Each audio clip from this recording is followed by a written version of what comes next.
The concept, polymerase chain reaction, or PCR, seemed at once elegantly simple and incredibly versatile, a game changer for everything from forensics to diagnosing and monitoring disease. Today, PCR is considered one of the most important scientific advances of the 20th century. Yet, as radically simple an idea as PCR was, it required many pioneering innovations to become the gold standard molecular application it is today. Mullis and his colleagues at CETUS furthered PCR through the 80s and partnered with Roche to develop it for diagnostics. Roche later acquired the patents from CETUS and launched its first FDA-approved PCR test in 1993. Over the years, PCR has been steadily and systematically improved. Initially, PCR had a polymerase problem. DNA polymerase wasn't able to withstand the high temperatures used in thermal cycling. With every PCR cycle, the polymerase degraded, and the PCR reaction required additional enzyme. Enter Taq, named after the bacterium from which it was originally isolated, Thermus aquaticus. Taq polymerase, whose natural environment is hot springs, was well suited for the high temperatures used in the PCR reaction.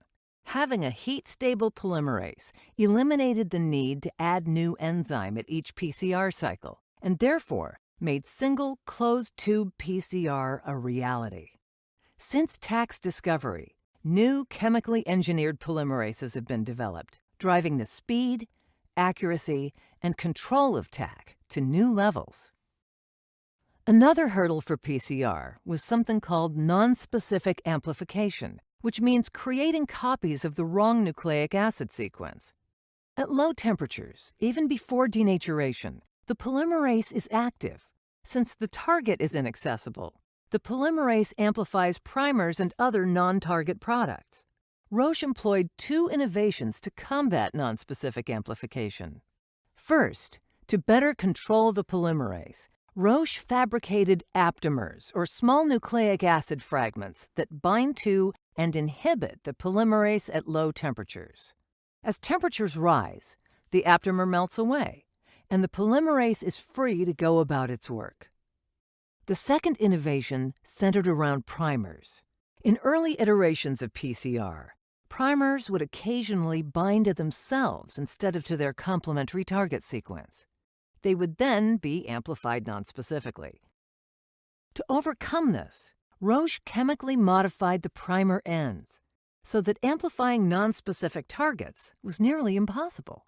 This one modification represented a huge leap forward in PCR specificity. To take specificity even further, Roche experimented with thermal cycling conditions. It's well known that uniformly low temperature cycling improves mismatch tolerance, important for highly mutagenic targets like HIV, but it also lacks specificity. By optimizing the mix of cycling phases at low and high temperatures, Roche engineered a thermal cycling profile that balanced specificity with genotype inclusivity. Since PCR creates billions of amplicons, there's a risk of potential spillover into subsequent reactions. Some platforms require the use of toxic chemicals, like bleach, to clean amplicon contamination after amplification is complete. To avoid bleaching instruments and workspaces, Roche scientists designed carryover contamination control right into their assays. By systematically substituting uracil for thymine throughout the PCR process, they could differentiate the original target nucleic acid from the copies. They then created an enzyme, amperase, to eat up any sequences containing uracil before the PCR reaction begins. Therefore, at the beginning of each new PCR, amplicons from prior runs are systematically cleaned, removing both the carryover contamination risk and the requirement to routinely use harsh chemicals.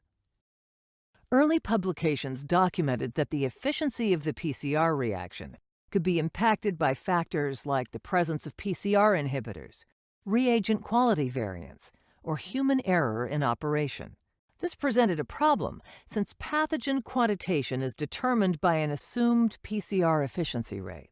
To overcome the variability caused by these external factors, Roche utilizes an internal quantitation standard, IQS, which is an artificially constructed nucleic acid, co-amplified with the target. The relative signals between the IQS and target are used to calculate the target's concentration in the sample.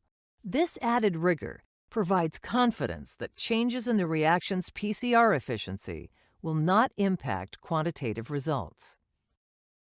Over the course of PCR's evolution, other nucleic acid amplification technologies emerged in parallel, such as strand displacement amplification and branched DNA.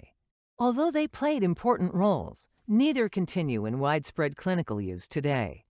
Likewise, transcription-mediated amplification is utilized in routine qualitative testing, but its technical limitations have curbed any widespread adoption for quantitative use. PCR, whether for qualitative, quantitative, or genotyping applications, remains the world's most clinically validated molecular diagnostics technology.